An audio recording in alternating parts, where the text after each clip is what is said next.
State अध्यक्ष श्री शक्तिराज परिहार जी,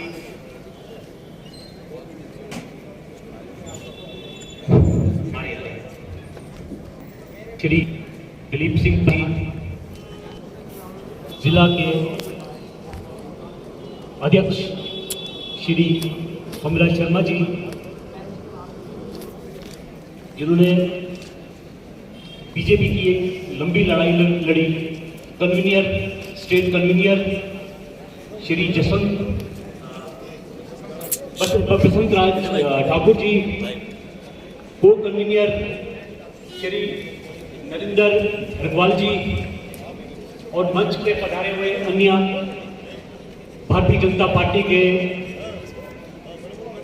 उच्च पद अधिकारी तथा यहाँ पे जो भी चुनाव उमड़ा है, मेरे बुजुर्ग, मेरे साथी, सबको मेरी तरफ से आज जो यहाँ एक रैली रखी गई, इस रैली का नाम विक्ट्री रैली, 5 स्टेटों में जो हाल ही में चुनाव हुए और जिसमें 4 स्टेटों में प्रचंड जीत भारतीय जनता पार्टी ने उपलब्ध की, उसके खुशी में तथा वीडीसी, अब जिसका नाम नया नोमेनक्लेचर दोबारा रीनेमिंग रखी है इसकी, वीडीसी अब इसको कहलाया जाएगा, उसकी उपलब्धि में भी यहाँ पे आज ये कार्यक्रम रखा गया। मेरे भाइयों, साथियों, ये उपलब्धि जो भारतीय जनता पार्टी को मिली है, ये गुड गवर्नेंस और डेवलपमेंट के मुद्दे पे मिली है। अगर आप यूपी की बात करें, पूरा देश और विदेश के कंट्रीज भी टकटकी लगा के देख रही थी कि इस सेमीफाइनल में किसको बहुमत मिलता है। जो यूपी में चुनाव लड़ा गया वो गुड गवर्नेंस पे लड़ा गया। वहां की सरकारों ने जो सेंटर की 44 स्कीमों का इम्प्लीमेंट किया, उस पे लड़ा गया। एक्सप्रेस वे पे लड़ा गया। जीवर एयरपोर्ट, एशिया का सबसे बड़ा एयरपोर्ट यूपी पे बनने जा रहा है, उस पे लड़ा गया। सबसे बड़ी बात, जो काशी विश्व कॉरिडोर,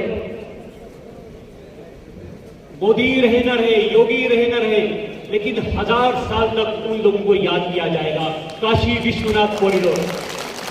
और साथ में जिसके लिए भारतीय जनता पार्टी जानी जाती है, एक लंबी लड़ाई लड़ी थी राम मंदिर के लिए। 4.25 लाख हिंदुओं ने बलिदान दिया था और उसका निर्माण भी वहां पे शुरू हो रहा है। इन मुद्दों को लेके वहां पे जो है सरकार दोबारा से एक प्रो इंकम्बेंसी फैक्टर जो आया, वो मोदी जी के हित में गया। मोदी जी की छवि एक ईमानदार व्यक्ति की, एक दृढ़ नेता की, उसको लेके जो वहां पे चुनाव लड़ा गया और योगी जी के अपने एफर्ट्स से वहां पे जो है एक बहुमत दोबारा हासिल किया। भाइयों, जो भारतीय जनता पार्टी है, डेवलपमेंट के मुद्दों पर लड़ रही है। आज भारतीय जनता पार्टी की छवि और देश की छवि जो है, इंटरनेशनल फील्ड पे अगर देखें तो वर्ल्ड भी इसको ऑर्गेनाइज करता है। यूक्रेन और रशिया की जंग में ये दम भारतीय जनता पार्टी और मोदी का है। 8 घंटे 6 घंटे बम्बारमेंट रुक गई और हिंदुस्तान का झंडा बच्चे लहराते हुए निकले, एक भी गोली नहीं चली, एक भी बम्बारमेंट नहीं। दूसरी बात अगर करें हम वीडीसी की, पुराना नाम जिसको वीडीसी आज नया नाम विलेज डिफेंस गार्ड के नाम से रखा गया है। ये 90 के दशक में जब यहां पे आतंकवाद का तांडव नाच शरेआम होता रहा, यहां के लोगों की निर्मम हत्या, लार्ज स्केल पे मैसेकर्स, उस मैसेकर को रोकने के लिए थोड़ा बचाओ आंदोलन, कोतवाल दयाकृष्ण कोतवाल जी यहां पे बैठे हुए, उनमें से बहुत से नेता उन्होंने ये लड़ाई लड़ी।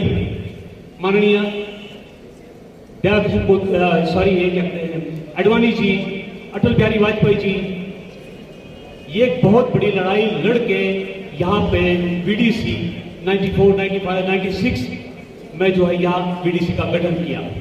वीडीसी का गठन करने का उद्देश्य ये था कि यहाँ पे हिंदुओं का पलायन रुके, सॉफ्ट टारगेट्स हो रही थी, हिंदुओं का लार्ज स्केल पे मैसेकर हो रहा था। सबसे ज्यादा अगर आजादी के बाद हिंदुओं का कत्ल और गारत हुआ है तो डोडा की धरती पे हुआ है।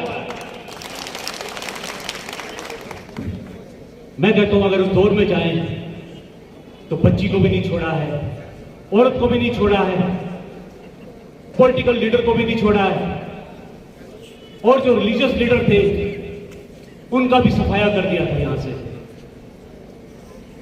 मेरे भाइयों, सबसे पहले एक महिला वीडीसी जो बनी थी वो पुंछ में बनी थी।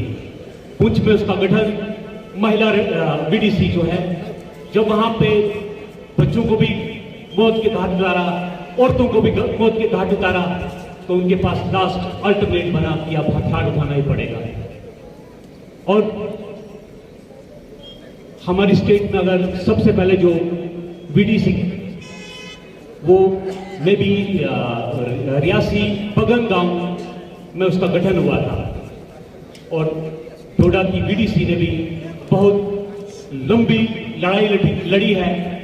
यहाँ के सिक्योरिटी फोर्सेस, राष्ट्रीय राइफल्स, पुलिस के जवानों से मिलके वीडीसी ने बहुत काम किए हैं, और यहाँ की जो लोगों की सुरक्षा दूर दराज के इलाकों में वो भी इन्हीं के हाथ में रही है। मेरे भाइयों, जो इस बार 2 साल से लड़ाई लड़ी और साल 1995-96 से लेके आज तक अगर आप लोगों के साथ कोई सरकार खड़ी थी वो भारतीय जनता पार्टी खड़ी थी। विपक्षी पार्टियों ने यहां पे ऐसा माहौल बना के रखा था कि अब मिलिटेंसी खत्म है, वीडीसी का कोई फन नहीं है। वो तो हमेशा ही उग्रवाद, अलगाववाद और पाकिस्तान की बात करते रहे, लेकिन भारतीय जनता पार्टी इसने हमेशा नेशनलिज्म को बढ़ावा दिया है। आज आप सुरक्षित हैं, आज आपके रोजगार जो है भारतीय जनता पार्टी के कारण है। तो इन्हीं शब्दों के साथ मैं अपनी वाणी को विराम देता हूं। जय श्री राम।